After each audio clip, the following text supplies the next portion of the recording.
ये तो मैं कहूँगी क्योंकि मुझे ऐसा लगा कि जो मेरे साथ है वो भी कहीं न कहीं मुझे कहीं और दिखने लग गए थे, कुछ दिनों बाद। तो आप राजनीति में भरोसा नहीं कर सकते। हाँ, लेकिन लोगों को पहचानना भी बहुत ज़रूरी है क्योंकि बहुत सारे मुझे बहुत अच्छा लगा कि पहली बार मैंने खुद को वोट दिया। यही एक बहुत अच्छा एक्सपीरियंस रहा जो मेरे साथ रहा और बहुत सारी आई थी। ज़्यादा तौर पे तो मैं कहूँगी अपनों से ही मुझे बहुत बड़ी चुनौतियाँ आई। कहीं न कहीं मुझे रोकने के लिए बहुत प्रयास किया गया, लेकिन सारे धोखा भी मतलब मुझे देखने को मिला। बहुत सारे ऐसे लोग थे जो मेरे साथ थे, वो कहीं और भी दिख रहे थे, तो मुझे लोगों पर विश्वास करने में भी बड़ी दिक्कतें हो रही। नमस्कार, स्वागत है आपका संजीवनी समाचार.com में। मैं गणपत आर्यन। छपरा नगर निगम मेयर पद पर उपचुनाव की जो सरगर्मी है वो थम चुकी है। लोगों ने अपना मत का प्रयोग कर लिया है, अब रिजल्ट की इंतजार है। कई मायनों में छपरा नगर निगम मेयर पद का जो उपचुनाव था काफी दिलचस्प था। अभी हमारे साथ मौजूद हैं इंजीनियर चांदनी प्रकाश, जो पहली बार चुनाव मैदान में उतरी थी और कैसा अनुभव रहा इस चुनाव का, उनसे जानेंगे। सबसे पहले स्वागत है मैम संजीवनी समाचार में। सबसे पहले गणपत जी आपको और पूरे छपरा वासियों को बहुत-बहुत धन्यवाद कि आप लोगों ने मेरा इतना साथ दिया, सपोर्ट किया और ये चुनावी दौर जो है बहुत शांतिपूर्वक निकल गया। ये आपका पहला चुनाव था, पहली बार आप चुनाव मैदान में उतरी थी। क्या अनुभव रहा? सबसे पहले तो बता दूँ मुझे बहुत अच्छा लगा कि पहली बार मैंने खुद को वोट दिया। यही एक बहुत अच्छा एक्सपीरियंस रहा जो मेरे साथ रहा और जितनी भी जनता थी कहीं न कहीं मुझे उनके अंदर भी एक बदलाव की भावना दिखी। अब देखिए आगे हार और जीत तो ये रिज़ल्ट पे डिपेंड करता है, लेकिन मैंने पूरी चुनाव में अपना बेस्ट दिया, अपना परफ़ॉर्मेंस बेस्ट रखा और जितना हो सका अपना पूरा मेहनत झोंका और अंत तक मैं वैसे ही प्रयास की और जितनी भी विघ्न या बाधाएँ आए मैं सबको पार करते हुए अपना परफ़ॉर्मेंस को हमेशा बेस्ट रखा और रिज़ल्ट जो भी हो हार या जीत देखिए 17 प्रत्याशी है उसमें से कोई एक ही प्रत्याशी की जीत होगी और बाकी सबकी हार होगी और कहीं न कहीं सारे प्रत्याशियों से मेरा संपर्क और व्यक्तिगत संबंध बहुत अच्छा रहा है। जैसे मैं बता दूँ मिंटू भैया, जब शुरुआती दौर पे हम लोगों ने अपनी दुकान खोली थी तो मिंटू भैया ही एक वैसे शख्स थे जो कि हमारे दुकान पर आके हम लोगों को बहुत सपोर्ट किया। भाभी से भी मेरा रिश्ता बहुत अच्छा था। अगर राजेश भैया की बात की जाए तो राजेश भैया भी मेरे गार्जियन स्वरूप हैं। उन्होंने भी मेरा मतलब बहुत सपोर्ट किया अपने जैसे भी हो।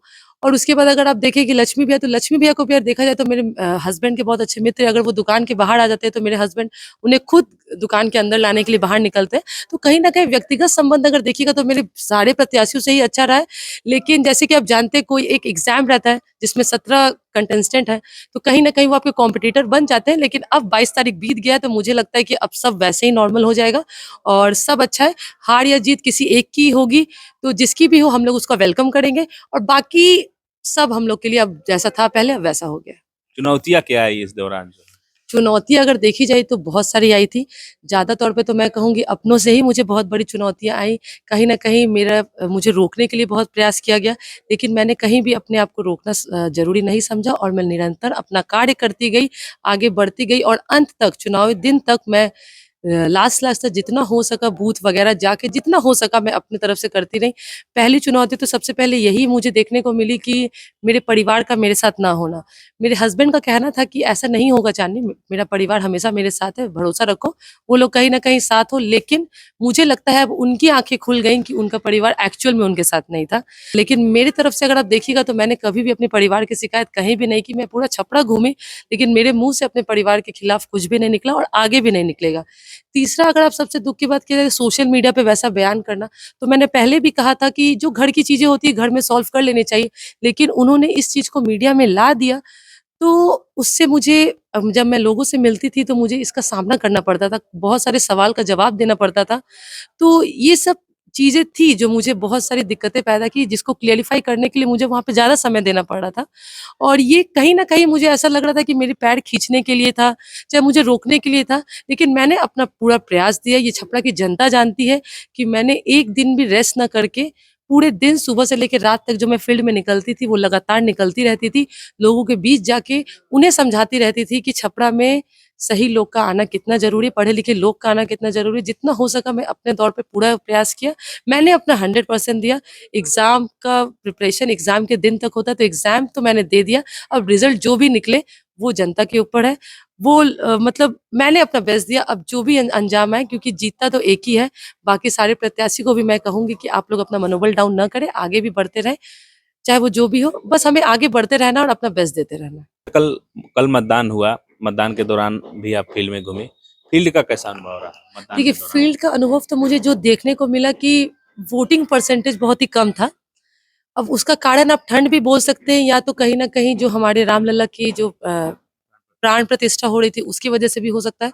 लेकिन वोटिंग परसेंटेज कम था और कहीं न कहीं मैं देख रही थी वोटर्स के अंदर भी बहुत सारा कन्फ्यूज़न था बूथ को लेकर। जैसे कि बहुत लोगों का जो स्लिप है उन तक नहीं पहुँचा था और उसके कारण वोटर्स जो वोट देने आ रहे थे उनको भी दिक्कत हो रही थी। बाहर बीएलओ भी अवेलेबल नहीं थे और कहीं-कहीं जहाँ पे अवेलेबिलिटी नहीं थी वहाँ पे मैंने वो लिंक होकर यूपिक नंबर से सबका निकाला। लेकिन ऐसे आप कितने लोगों का निकाल पाएँगे? वोटर्स भी कहीं न कहीं कल आक्रोश में आ रहे थे कि अ, किसी का बूथ यहाँ है, समझिए वो अगर 32 वार्ड में है तो उनका वोटिंग पड़ गया आपका 35 वार्ड में।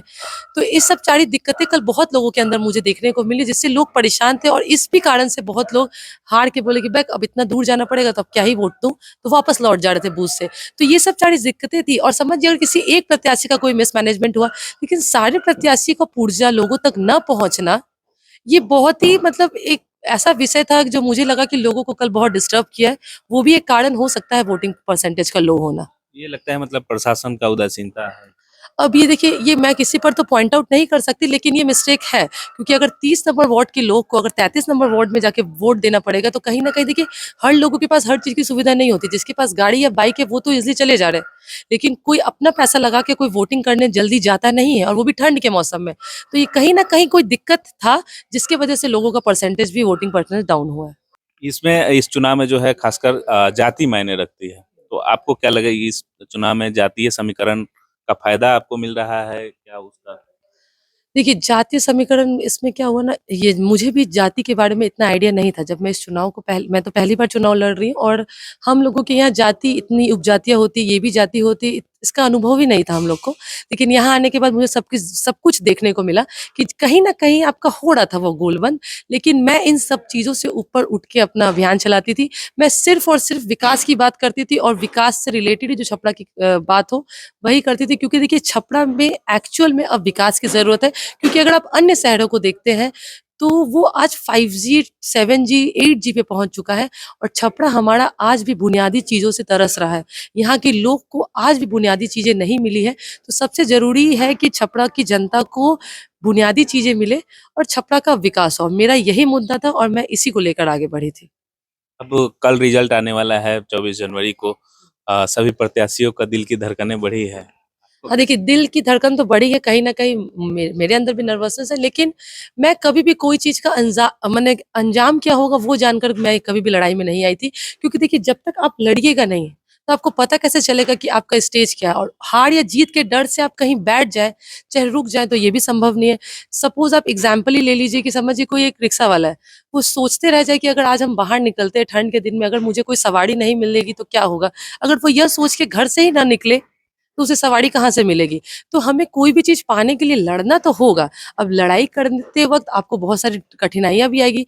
तो मैंने भी वही किया, लड़ाई लड़ी अपनी, कठिनाइयों को भी झेला और सब कुछ झेलते हुए अपना एग्ज़ाम को दे दिया। अब एग्ज़ाम का रिज़ल्ट डिपेंड करता है, वो कुछ भी हो, मुझे कोई दिक्कत नहीं है। मैं हमेशा, मेरा प्रयास रहेगा छपरा को बेस्ट देने का। ये इस चुनाव में जो आपको अनुभव हुआ क्या लगता है आगे की राजनीति में वो आपको फ़ायदा पहुँचाएगा? नहीं, आगे की राजनीति में तो मुझे ये चुनाव का बहुत सारी चीज़ फ़ायदा दिखा, क्योंकि बहुत सारे धोखा भी मतलब मुझे देखने को मिला। बहुत सारे ऐसे लोग थे जो मेरे साथ थे, वो कहीं और भी दिख रहे थे। तो मुझे लोगों पर विश्वास करने में भी बड़ी दिक्कतें हो रही थी कि मतलब किसे मैं अपना कहूँ, किससे मैं अपना समझकर अपनी बातों को शेयर करूँ। तो ये सब सारी चीज़ें थी जो मुझे दिक्कतें लाईं।